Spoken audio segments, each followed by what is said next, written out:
transformed you. Oh, God's been good to all of us. And I want my children to experience a relationship with this loving God that's able to do wonders in your life, to do miracles, and he's able to do wonderful things. And as I think about it, this devil been, I tell you what, this year, this devil been trying to kill me. He been trying to kill me. The other day, I was going to go in my car, and somehow I fell asleep. And I woke up, I was headed towards this hill. I woke up just before I hit the hill. The car went on to the side, and then it seemed like the car was going to tilt over. And something was in that car with me. Something was in that car with me. Something woke me up. Oh, God is a good God. Yes, he is. Yes, he is. Yes, he is.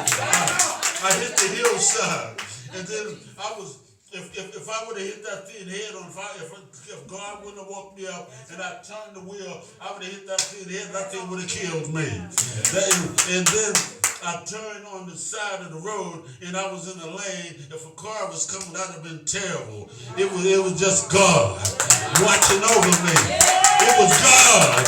It was the God that I serve. He's the present help in the time of trouble.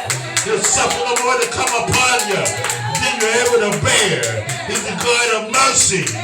Oh, he keeps on blessing us over and over and over again. Oh, God's been good to me. Oh, I can just tell you how the goodness of God. God has called. And when God got a purpose in you, yes. Yeah, the devil's always trying to stop God. But God is the same God that has the same power. Am I right? Greater is he that is in you than he that is in the world. God is greater. Am I right about that? We serve a great God, a mighty, awesome God. And I thank God for doing that. Then I look on this year, what God did. There's some things that God does it in such a way that you know it with nobody but him. I know God's work. This wasn't nothing I did, what nobody else did. God did it. God did it. Lift your hand and say, God did it. God did it. You got to declare God did it. Well, now, we went to the church. We went to the church.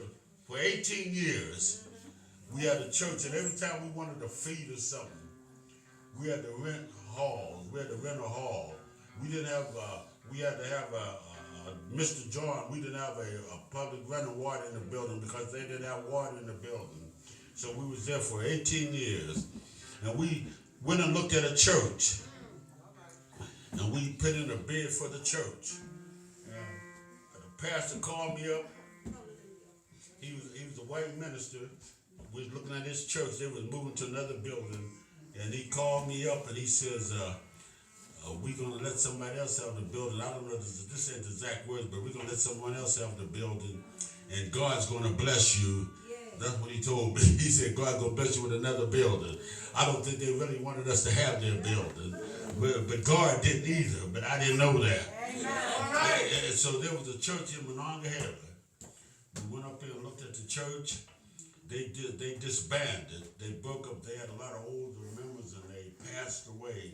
And so we went up and looked at the church, and it needed some work done on it. A nice church, stained glass.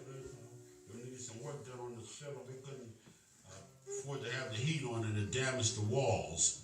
And I guess at one time they had a roof leaking and it did some damage. And so I asked them, I said, well, what do you want for the church?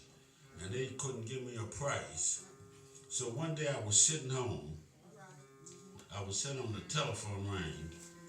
And this trustee from the church said, I'm trying to get them to give you that church. Jesus. That's what he said. He said,